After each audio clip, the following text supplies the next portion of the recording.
ये कहानी जाहिद नाम के लड़के की है जो अपने बाप की दुकान पे, जो कि हलवाई की दुकान थी, उसमें अपने बाप के साथ में बैठता था और कस्टमर के साथ में हंसी मजाक करता था, कस्टमर को छेड़ता था, उनके साथ में बुरा सलूक करता था।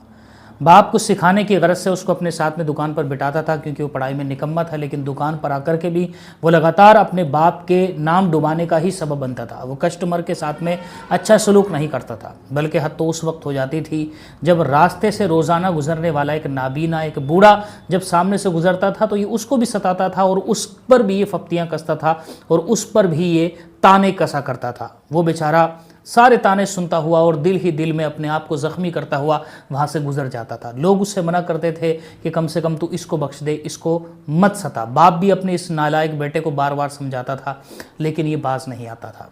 मारता भी था बाप, समझाता भी था बिठा करके, लोग भी समझाते थे, लेकिन किसी की बात भी इसके दिमाग में नहीं फंसती थी। हद हो गई उस दिन जिस दिन वो बेचारा किसी तलब के साथ में उसी रास्ते से नाबीना आ रहा था, अपनी लाठी को टेकता हुआ, क्योंकि उसको दिखाई नहीं देता था, वो अंधा था। इसने क्या काम किया, जैसे ही इसने दूर से देखा उसको तो इसने मन में सोचा कि रोज़ाना ताने तो देता हूँ, ये सुनता है, ये मन में सोचता है, ये कुछ बोलता है और फिर उसके बाद में चला जाता है। अब ये थोड़ा सा बोरिंग हो गया, कुछ ना कुछ इंटरेस्टिंग में करता हूँ। इंटरेस्टिंग करने के बहाने इसने ये किया कि ये कुछ केले के छिलके लेकर के आया और फिर उसके बाद में इसने उस नाबीना के रास्ते में, जैसे वो करीब आया, उस रास्ते में वो छिलके बिछा दिए। वो बेचारा नाबीना, उसको पता ही नहीं था कि मेरे साथ में अब क्या होने जा रहा है। शायद उसने यही सोचा था कि नाबीना हूँ, इस वजह से दुनिया मेरे ऊपर तरस ही खाती है और आम तौर पर लोग तरस खाते हैं, लेकिन उसको क्या पता था कि मेरे इस नाबीना होने की वजह से ये दुनिया मुझको अब सताने जा रही है, ये मुझको गिराने और मुझे चोट पहुँचाने जा रही है।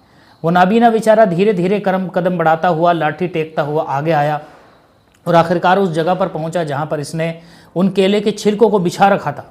जैसे ही इस बेचारे के कदम उस केले के छिलके पर पड़े, वो धड़ाम से बिल्कुल अनएक्सपेक्टेडली बेचारा नीचे गिर गया। और वो गिरा इस तरीके से पक्के रास्ते के ऊपर, क्योंकि एक दिखने वाले इंसान को, जिसको दिखता है, वो अपने बैलेंस को कुछ नीचे का देख करके संभालने की कोशिश करता है, लेकिन वो अपने आप को किसी तरीके से समझ ही नहीं पाया, संभाल ही नहीं पाया। और जब वो गिरा तो उसको बहुत ज़्यादा चोटें आईं। नाबीना तो था ही, दिखता तो कुछ था ही नहीं, और ऊपर से अब चोटों का सामना भी हो गया। तो उसका जो गम था, उस गम ने उसकी आंखों से आंसुओं के फव्वारे निकाल दिए। उसने रोना शुरू कर दिया और उसने उस बेटे की तरफ, उस बेटे के लिए जो कि उसको रोज़ाना गाली देता था और आज छिलकों के ज़रिए से उसको गिरा करके कोने में खड़ा होकर के हंस रहा था, उसकी आवाज़ सुन करके इस रोते हुए इस नाबीना, इस बूढ़े ने अल्लाह ताला की बारगाह में इसके लिए बद्दुआ कर दी और उससे कह दिया कि मैं दुआ करता हूँ कि अल्लाह तबारक व तआला तुझको भी इसी तरीके से अंधा कर दे जिस तरीके से मैं अंधा हूँ, ताकि तुझको जीते जी एहसास हो जाए कि किसी इंसान को दर्द पहुँचाने का नतीजा क्या होता है। ये बात कह कर के वो बूढ़ा चला गया। उस वक्त बाप वहाँ पर होटल पर मौजूद नहीं था।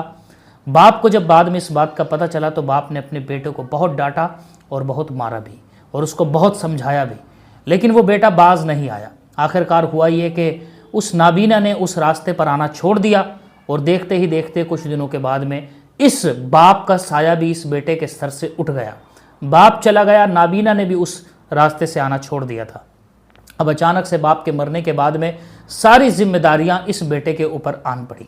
इस बेटे ने अपने बाप का सारा जो काम था वो खुद संभाल लिया, दुकान पर खुद बैठना शुरू कर दिया और ग्राहकों को अब देखना शुरू कर दिया, उनको सर्व करना शुरू कर दिया। अब इसके काम के अंदर कुछ बेहतरी दिखाई देती थी, लेकिन बद्दुआएं इसके साथ में लगी हुई थी, खासतौर पर उस बूढ़े की जिसको इसने गिराया था, उस नाबीना की जिसको इसने सताया था। एक दिन होता यह है कि ये एक कड़े के अंदर दूध उबाल रहा था और वो दूध जब पूरे तरीके से उबल गया, एक्सट्रीम लेवल पर वो जो था उबल गया, उसी वक्त में एक ग्राहक आया और उसने आकर के उसे 2 किलो बर्फ़ी मांगी। ये खुशी के साथ में बर्फ़ी को तोड़ने लगा और एक डिब्बे में पैक करके वो बर्फ़ी उस ग्राहक की तरफ को बढ़ा दी और वो बिल्कुल उस कड़े के ऊपर हाथ बढ़ा करके उसको सामने से दी। लेकिन होता यह है कि उसके हाथ से वो जो 2 किलो बर्फ़ी का डिब्बा था वो हाथ से छूट गया और वो कढ़ाई में जाकर के गिर गया। अब देखिए, जैसे ही उबलती हुई कढ़ाई के अंदर ये डिब्बा गिरा, उसमें से छींटे निकलना शुरू हुए और इसके चेहरे पर आए, इसकी आंखों में बढ़ गए और उसके बाद में जो इसने चिल्लाना शुरू किया, उसको देख करके लोगों को इस पर तरस आ गया। इसका चेहरा जल गया, इसकी आंखों में जब वो छींटे गए उसके बाद में चीखता हुआ कहता था कि मुझे क्या हो गया है, मेरी आंखों को क्या हो गया है, मुझे जल्दी डॉक्टर के पास में लेकर के चलो। उसको लोग उठा करके किसी सूरत के साथ में घबराते हुए डॉक्टर के पास लेकर के पहुंचे, इस उम्मीद पर कि इसकी आंखें खराब ना हो, इसकी बीनाई जो है वो बाकी रहे, वो कायम रहे। लेकिन जब डॉक्टर के पास में अस्पताल में उसको ले जाया गया तो अस्पताल के अंदर उसका इलाज भरपूर तरीके से नहीं हो सका, और फिर हुआ ये कि उसकी आंखें भी चली गई, वो भी नाबीना हो गया। और जब वो नाबीना हो गया तो नाबीना होने के बाद में उसने भी अपने हाथों में एक लाठी ली और उसके बाद में उसी ब्लाइंड शख्स की तरह जिसको इसने सताया था, ऐसे ही ये भिड़ता रहता था और उसको ढूंढता फिरता था कि वो मुझे मिले तो मैं उससे माफ़ी मांगूं। और साथ ही साथ में वो लोगों को नसीहत करता रहता था कि लोगों कभी किसी के साथ में बुरा सलूक मत करना, क्योंकि मुझे इस दुनिया में बुरा सलूक करने के बदले में ऐसा अज़ाम मिला है कि जिसका मैंने अंदाज़ा कभी लगाया नहीं था, मैंने सोचा ही नहीं था। मेरी पूरी ज़िंदगी अब तबाह हो गई है, मेरी पूरी ज़िंदगी में अंधेरा फैल गया है। कहीं ऐसा ना हो कि तुम्हारी ज़िंदगी ऐसी बर्बाद हो जाए, इसलिए किसी के साथ में बुरा सलूक मत करो। कुरान मजीद की एक आयत पर इस कहानी को मैं ख़त्म करूँ, माँ साबकुम मिन मुसीबतिन फ़बिमा कसबत अयदीकुम व याफ़ू अन कसीर। तुम्हें जो कुछ मुसीबत पहुँची है वो तुम्हारे अमाल के सबब से है, और बहुत तो अल्लाह तबारक व तआला मुआफ़ फरमा देता है। अल्लाह ताला हम सबको लोगों के दिलों में खुशी दाखिल करने की तौफीक अता फ़रमाए और लोगों के दिलों से गम को दूर करने की तौफीक अता फ़रमाए।